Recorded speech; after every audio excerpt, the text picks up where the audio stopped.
Welcome back to another College Chats podcast. Well, as we record this, it is Guy Fawkes night in the UK. It is the tail end of the US general election. And we also have the first set of college football playoff rankings this evening. So it's been quite the eventful day, and I'm sure it's going to be a wee bit more eventful. So on this podcast, we're going to talk a little bit about underachievement, because you really like a bit of negativity on the podcast, and you'll be surprised to hear that we're going to talk about some of the rankings, or where we think the rankings are going to be, and of course we'll do some tickets under 20 because we just don't want to miss that. But first, with the college chaps, I'm joined by both of the chaps this evening, Oliver and Alex. How are you both? Very well, George. Very well indeed. I can't believe within that introduction of all those things, you didn't mention the fact that Maxion is back. It's your job. You're the Maxion. You're the host, George. You're the Maxion man. For those the Maxion man, Maxion. or Maxion hero. I love it. Yeah, and it's Tuesday night. So much stuff going on, and it's the first college football playoff rankings. Like, where did the previous 11 weeks of college football go? I was thinking about this yesterday. It was like, we're actually on the run down to the end of the regular season, and that's kind of depressing, but we've also got so much to look forward to over the next 5 to 6 weeks. So looking forward to chopping it up with you boys about it. Yeah, it's a good time of year. I like this time of year because the season's starting to get useful. There's starting to be stuff on the line. There's starting to be a reason to play these games. Plus, we're another week closer to battering the shit out of Texas A&M. So that's for another time. Although I wrote this week about the ticket prices. I think the ticket prices probably have gone down a little after last weekend's result, but for another podcast. Right. I talked about underachievement, and let's start that first. It is Bonfire night. The Bonfire is well and truly ablaze, I think, in downtown Los Angeles. So let's go there first. What is happening at USC? We've got a situation now where USC are a 4-5 record and have a 2-5 record in the conference. Lincoln Reilly giving all sorts of moaning about his team having to travel too much. Well, perhaps they thought about that before they disbanded the Pac-12. I don't know, who wants to go first? Who wants to start on this train wreck of a Bonfire? I'll be straight in there. Right, stop being a bitch about your commitments, Lincoln Reilly. There are other teams that play more conference games than you, that have a far better conference record than you. USC women's volleyball is 8-4. It's a 667 winning percentage in conference in the Big Ten, and they have to travel to everyone in conference this year. Obviously, apart from the teams that they're hosting, but they're traveling all over the place, playing 2 games a week rather than just one. So stop bitching and moaning. Lincoln, they're underperforming. They're underperforming massively. The recruitment hasn't worked. This idea of being a transfer portal god hasn't worked. Like, there's no quick fixes, or the quick fixes that are there, they can happen at lower levels, right? Because there's more talent available. But the higher up the levels you go, the less talent is available for you to recruit. So you have to be really, really good at finding and recruiting that top level talent. And I just don't think Lincoln Reilly is, right? He's an okay talent developer at the quarterback position, but I don't think he's a good enough recruiter to do well in college football for a long period of time.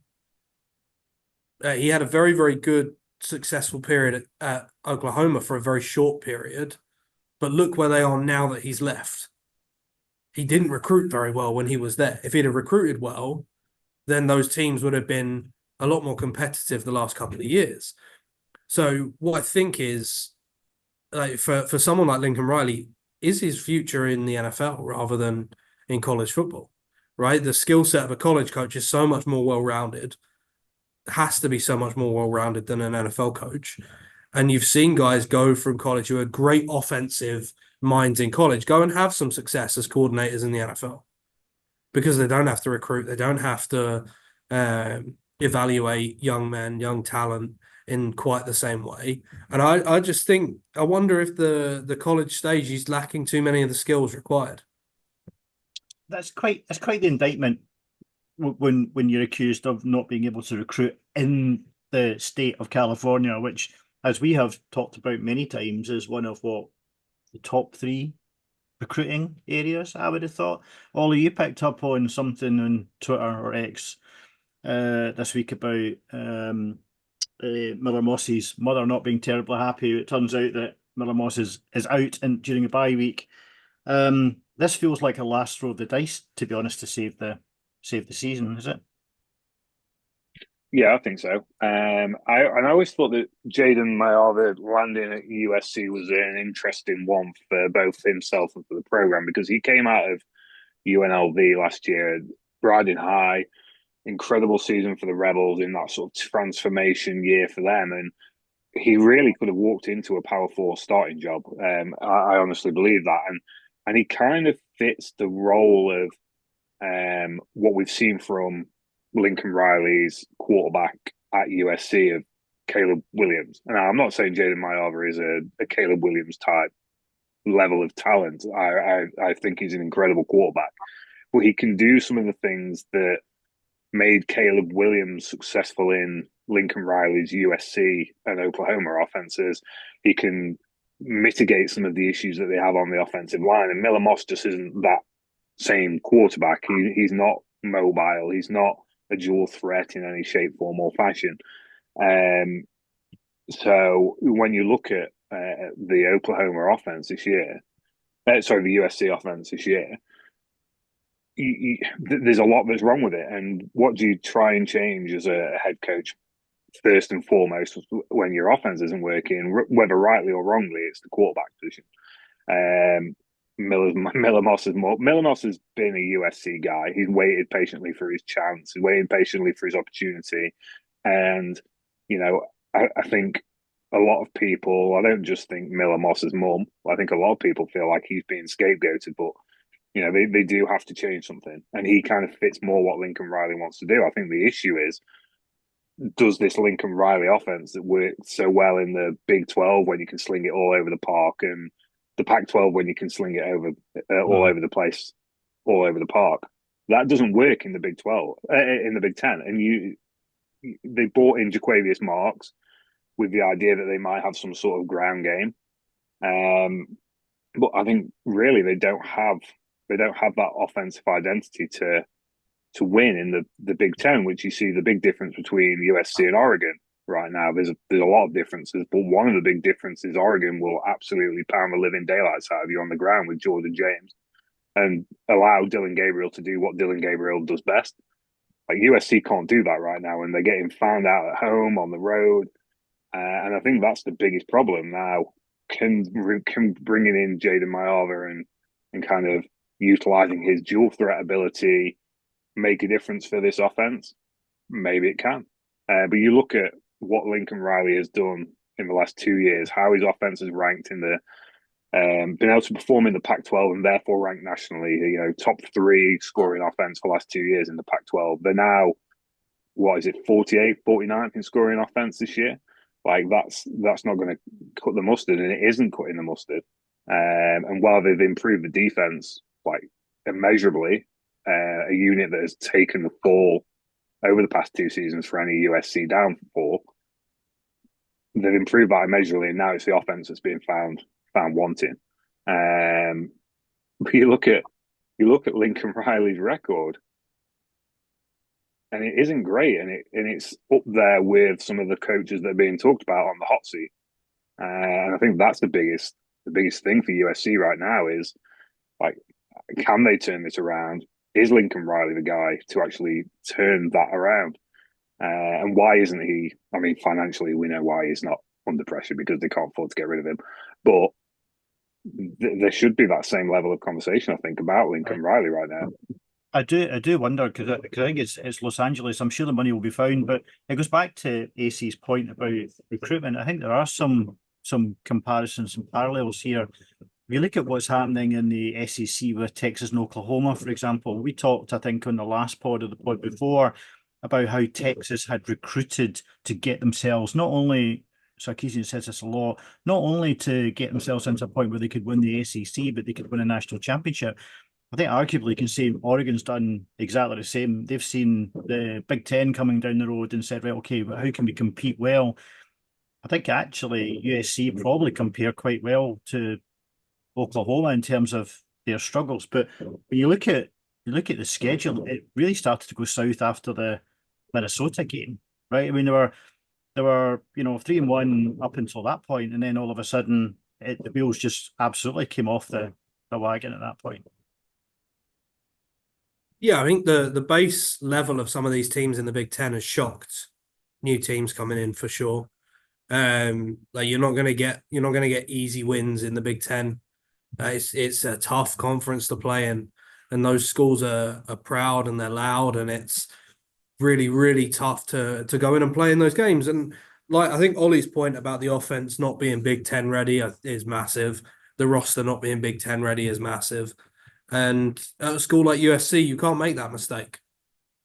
Making that mistake will get you fired, and I think Lincoln Reilly gets fired at the end of the year.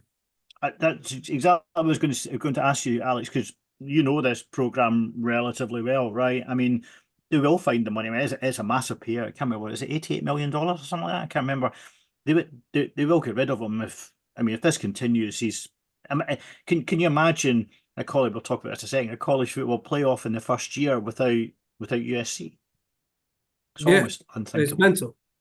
They'll find the money because the Coliseum's getting renovated and they're not having to pay a dime for it. So ahead of the LA Olympics in 4 years' time. So they'll be able to find the money. It's a massive institution. Whether they will be able to get that payoff, it'll have to come privately, the money, public institution, USC. So they won't be able to pay off 88 million from school money. But I think they'll be able to find it and get rid of him. It's so directionless. You look at his record against previous USC head coaches that everyone has said should be fired and were fired. Something's got to change. If you're not getting into a 12-team playoff as USC, it's probably curtains. So a great quote through the week about the mess that he left Oklahoma in, and the mess he's made of USC, saying that Lincoln Reilly was a serial killer of college football programs. So let's talk about the playoff. As we record this, the rankings probably out in the next 3 hours, I think.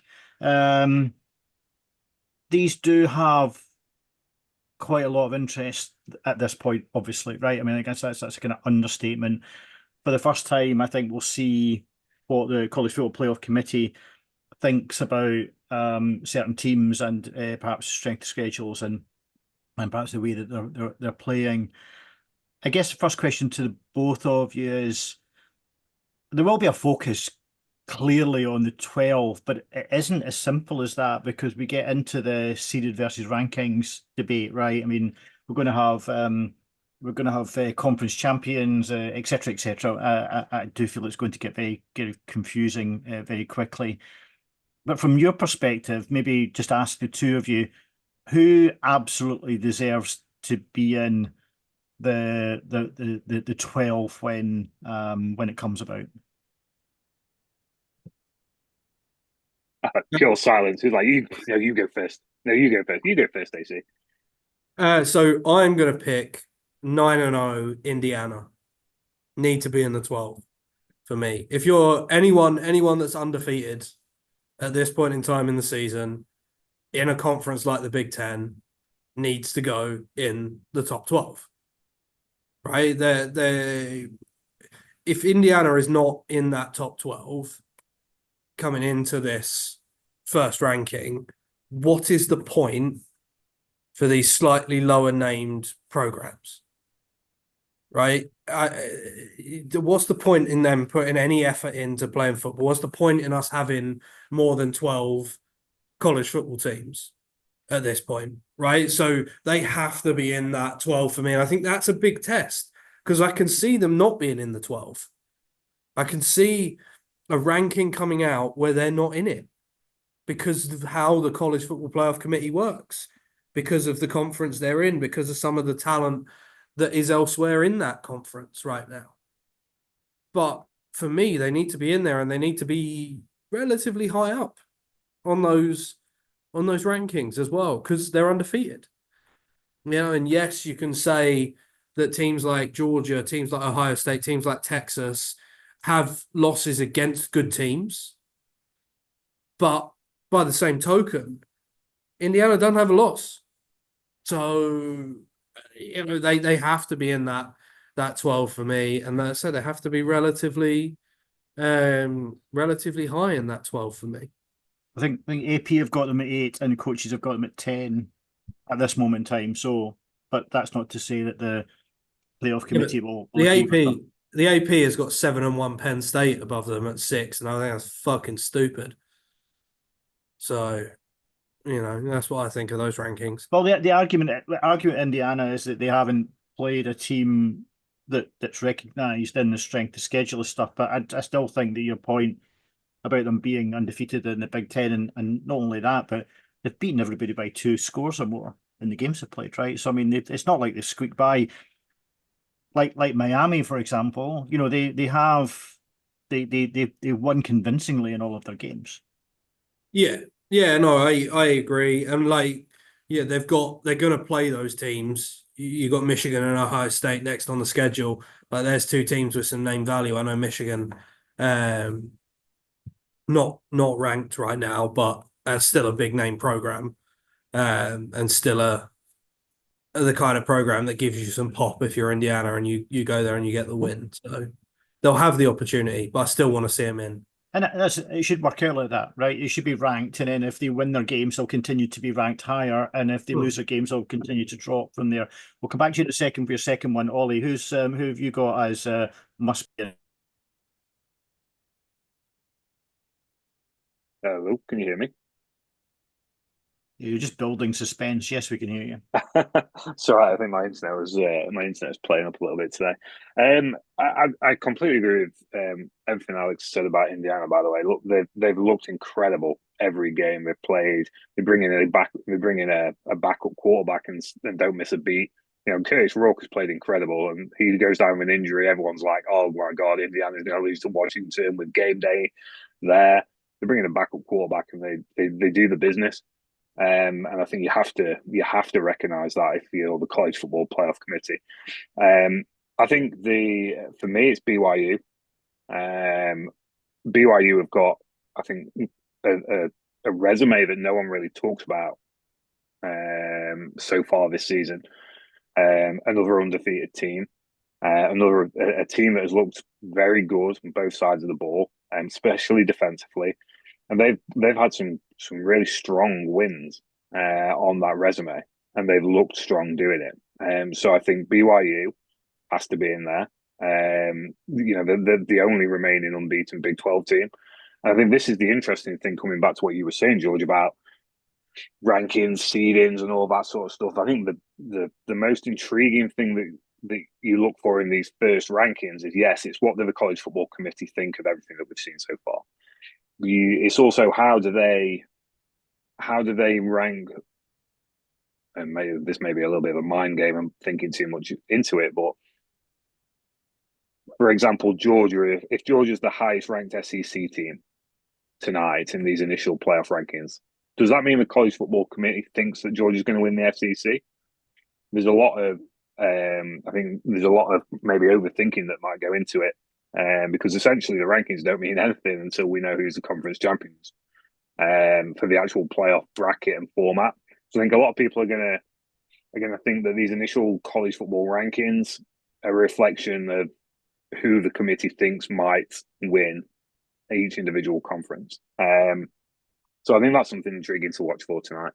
But I definitely think BYU deserves to be in those first 12 teams, and they are in the AP as it stands. But as we talked about, doesn't always fall in line, doesn't fall in lockstep always to college football playoff rankings with the AP, but not always a massive deviation either. So that's going to be interesting to see. I think both AP and coaches have got them ranked at 9. And you bring up an interesting point there, which I know has been spoken before. This is not the first time, that perhaps teams might not necessarily want to get to their conference championship game. You know, they maybe, and this probably counts for the SEC and the Big Ten more than anywhere else, but they may be able to slide into the playoff without playing a conference championship game. Well, you look at the Big Ten, right? There's a potential that you're going to have maybe 4 11-1 teams. It's going to be great to win the Big Ten and get a first round bye, but if you're the team that loses in the Big Ten championship game and you're an 11-2 team, well, we've seen it with, funnily enough, USC comes back into the conversation, but we saw it a couple of years ago where USC lost in the Pac-12 championship game. Like that's going to matter. I think the committee has to change the way they treat conference championship games with these new bigger conferences that we have right now. So if you win it, obviously you're in and that's great and you've got a bye. If you lose a close conference championship game, it shouldn't affect your resume at all. If you get blown out in your conference championship game, cool, get the fuck out of the conversation because you weren't good enough to be in the playoff anyway. Right? Like what I don't want to see is the Big Ten champion going out there and battering one of these 11-1 teams, and that team then getting battered again the next week in the quarterfinal or the last 12, whatever it is, the round of 12 in this college football playoff. Right? So there has to be a little bit of judgment, which is sorely lacking with the NCAA. So I'm sure they're going to get it wrong. If only we could get Rich Clark onto the podcast to ask him these questions. So I was going to ask a question: who's overrated in the current polls and who may be getting into the playoff? But I think I might ask this question slightly differently.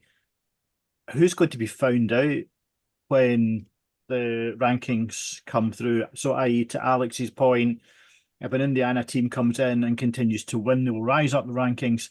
Who do we think is going to fall down the rankings given the schedule they've got left? AC's just going to say Penn State. I'm trying to think of a team that isn't Penn State to say that to. Because actually looking at their remaining schedule, they should win every game.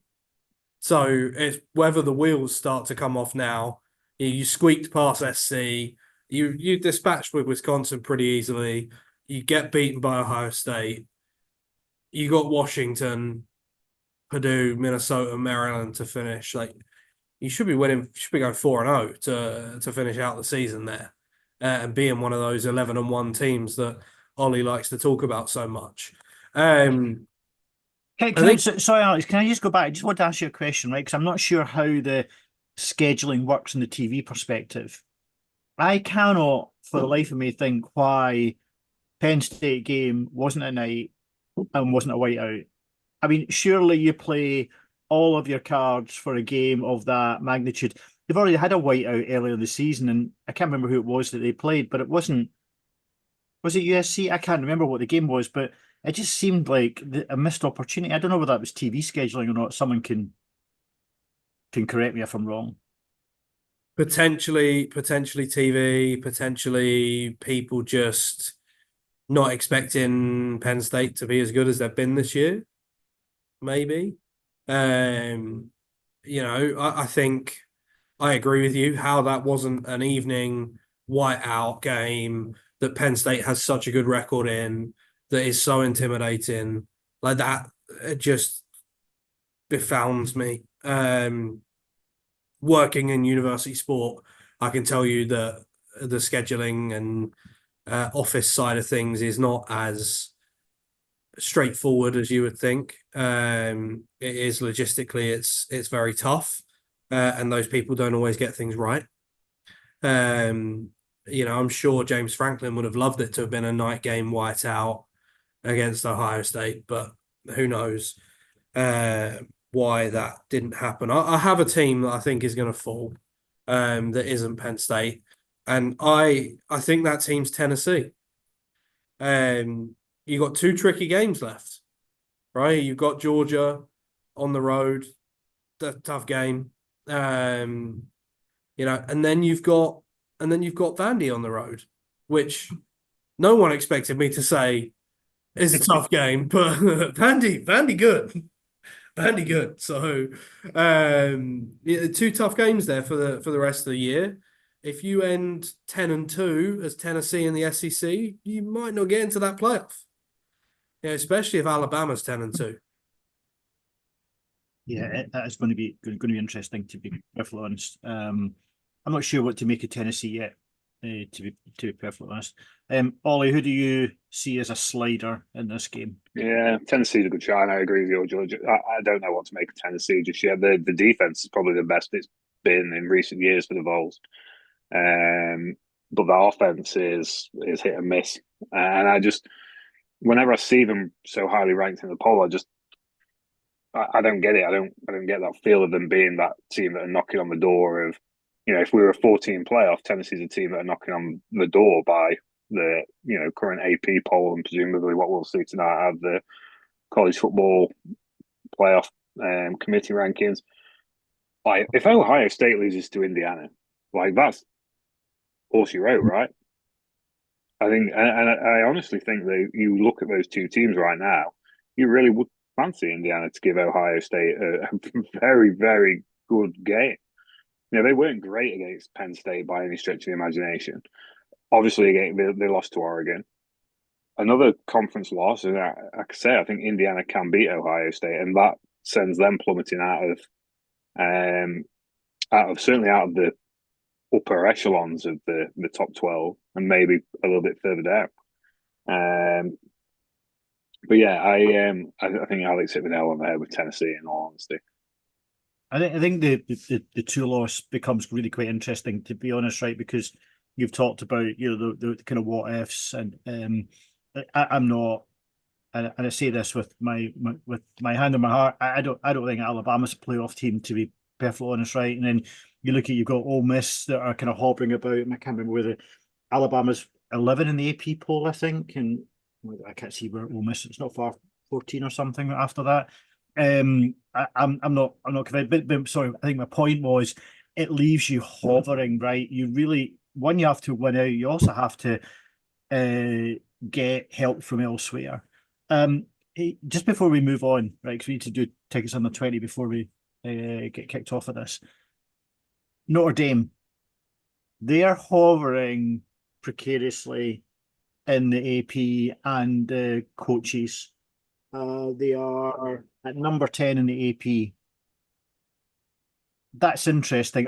It's always an interesting schedule in that respect. What do you think about Notre Dame making it to the college football playoff after losing to Northern Illinois at the start of the season? Yeah, I personally think they will. I think their schedule is such that they're almost shooing now to get the 11-1 win season. And how many times do we talk about, yes, the whole summer of the season should matter, but it is what you do down the stretch. And Northern Illinois so Notre Dame are playing a great brand of football in a lot of respects. Very strong defensively. They've got the offense working. Early on that Northern Illinois game, they couldn't do anything for Toffee on an offense, and the Northern Illinois defense is shouldn't be really discarded because that's a great unit. But Notre Dame has really clicked since then, and they've got Florida State, who are a bad team, Virginia, who's struggling. The Army game will be interesting, and then USC on the road. We spent enough time talking about how bad USC is this year, so I think Notre Dame. I think they win out from here, and I don't see why from there they don't make it into the college football playoff. Notre Dame has the opportunity to end all the hate on this podcast, podcast, to earn some eternal goodwill from your boy Alex Chinnery. Just lose to Army. Just lose to Army. That would be nice. Just lose to Army. Give Army their signature win. Keep them undefeated. I want Army in the playoff. Well, I was going to say if Notre Dame lose, they're out. Army's in, right? Yeah, but for one playoff, they can get a lifetime of well wishes from everyone that's a fan of college football. Because you're not telling me, unless you're a Navy guy, only Navy guys. Navy guys are the only ones who don't want Army in that college football playoff. And even then, there's probably quite a few Navy guys that would be all right with Army being in there. You know, I don't think that's the case. Number of fireworks are going off here. I think I'm in the Army. There's a classic. There's a classic example. If you're going to have a bad loss, have it at the start of the season. Get out of the way, and then build your season after that. That's no different to when we're looking at a 14 playoff. Right, let's move on to tickets under 20. We'll do it quickly because I also want to do tickets well over 20 as well. But Ollie, right, you go first because we've got games Tuesday, Wednesday, Thursday, Friday this week as well as Saturday. So there's a lot happening. Yeah, I'm just going to whip around this as quickly as we possibly can. Central Michigan Bowling Green tonight, $7. Yes, please. Sticking in the Michigan area and trip to Kalamazoo on Wednesday night for Western Michigan at Northern Illinois, which I think is going to be an absolute barn burner in the MAC for $5. Sign me all the way up for that. I believe I can actually get from Kalamazoo to Myrtle Beach in the time it takes for App State and Coastal Carolina to kick off on Thursday night. Go and see a game on the teal turf.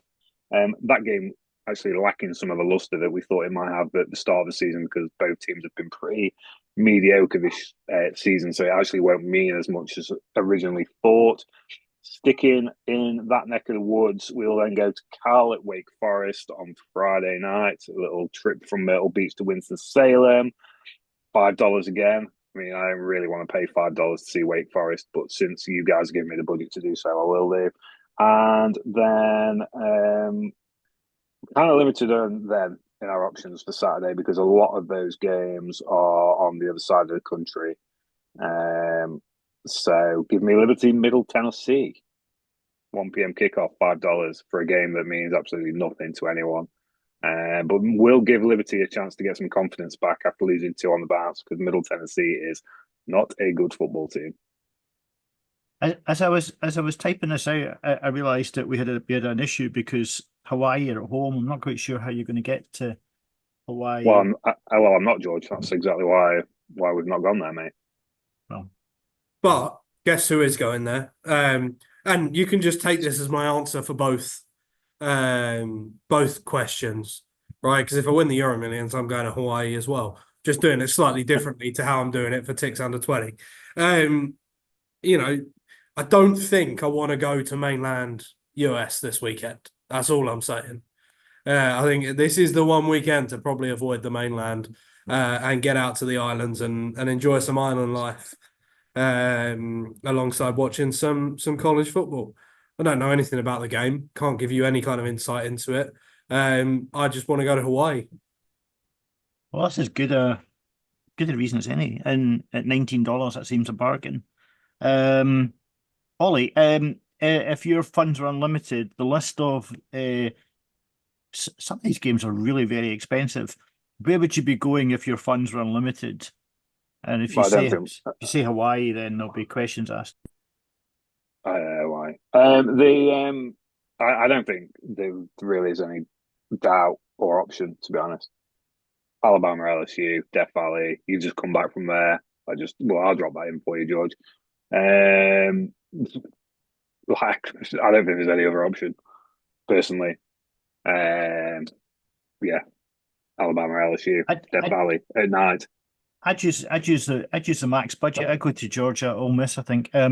Lane Kiffin's had a good moan about that this week because that's not a nighttime game, but I think that might be the closest run game of the weekend. Anyway, that's all from us on this podcast. We've managed to make it through with the fireworks cracking in the background. Barely, I have to say. If you've enjoyed this, please subscribe, rate, and review, and you can catch up on some of our back catalogue, which is appearing on YouTube slowly. Thank you to Alex and Ollie for the great input. Stay safe and well, and catch you on next time.